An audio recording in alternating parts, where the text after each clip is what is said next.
సమాచారం అందగానే వాయువేగంతో వాలుతారు. రోడ్డు ప్రమాదాల్లో క్షతగాత్రులకు ప్రాణదాతలవుతారు. Traffic jam అయితే వెంటనే సంఘటనా స్థలానికి చేరుకుంటారు. శాంతి భద్రతల సమస్యలొస్తే క్విక్ యాక్షన్ చేపడతారు.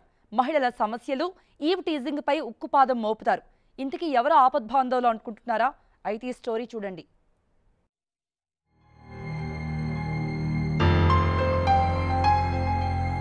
ఫ్రెండ్లీ పోలీసింగ్ వ్యవస్థను రూపొందిస్తామని తెలంగాణ ప్రభుత్వం ప్రకటించిన నేపథ్యంలో పోలీసు శాఖపై ఉన్న అపనమ్మకాన్ని తొలగించి ప్రజలకు చేరువయ్యేందుకు అనేక కార్యక్రమాలను రూపొందిస్తున్నారు.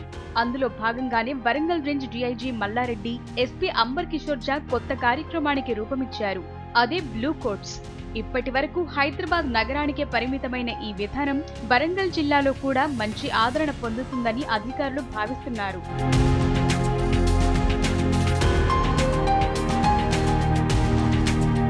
వరంగల్ జిల్లాలోని అర్బన్ రూరల్ పరిధిలో ప్రయోగాత్మకంగా 7 పోలీస్ స్టేషన్లలో బ్లూ కోట్స్ బృందాలను ఏర్పాటు చేశారు.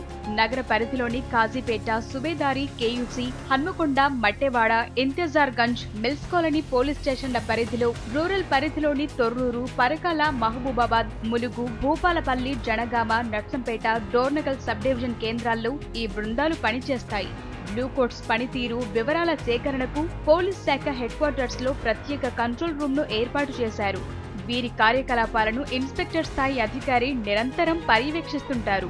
ఈ బృందాలకు ప్రత్యేక ఫోన్ నెంబర్లు కేటాయించారు. ఎవరైనా ఈ బృందానికి వాట్సాప్ ద్వారా వీడియోలు, ఫోటోలు నేరుగా పంపించొచ్చు. సమాచారం అందిన వెంటనే 2 సభ్యులు గల బృందం సంఘటన స్థలానికి చేరుకుంటుంది. ఇందుకోసం వీరికి బైక్లను కూడా అందించారు. సంఘటన స్థలానికి చేరుకున్న వెంటనే సమస్య తీవ్రతను పరిశీలించి పోలీస్ స్టేషన్లకు, ఉన్నతాధికారులకు సమాచారం అందించి పరిస్థితిని చక్కదిద్దుతారు. ఈ ప్రయోగం ద్వారా జిల్లాలో నేరాలకు అడ్డుకట్ట పడుతుందని పోలీసు ఉన్నతాధికారులు భావిస్తున్నారు. బ్లూ కోట్స్ దాని ఉద్దేశం ఏంటంటే ఆ పోలీస్ స్టేషన్ లిమిట్స్ లో విజిబుల్ పోలీసింగ్ ఎక్కువగా ఉంటుంది.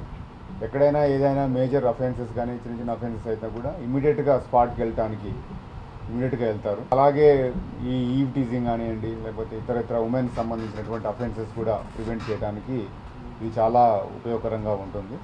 ఈ నంబర్లో నాకు ఫోన్ చేసి లేకపోతే వాట్సాప్లో కూడా ఒక చిన్న వీడియో తీసి, సపోజ్ ఒక ఈవ్ టీజింగ్ జరుగుతూ ఉంది, ఇమీడియట్గా ఫోటో తీసి వాట్సాప్లో పంపిస్తే మన టీం ఇమీడియట్గా రియాక్ట్ చేస్తుంది. సో ఇన్ఫర్మేషన్ టెక్నాలజీ మన దగ్గర ఏముంది అవైలబుల్, ఈయనకి యూజ్ చేసి ఎట్లా మనకి ఇది ప్రజాకి ఇది సేవ చేయాలి. బ్లూ కోట్స్ పనితీరుతోనైనా జిల్లాలో నేరాలు, ఘోరాలు తగ్గుముఖం పడతాయని ప్రజలు ఆశిస్తున్నారు.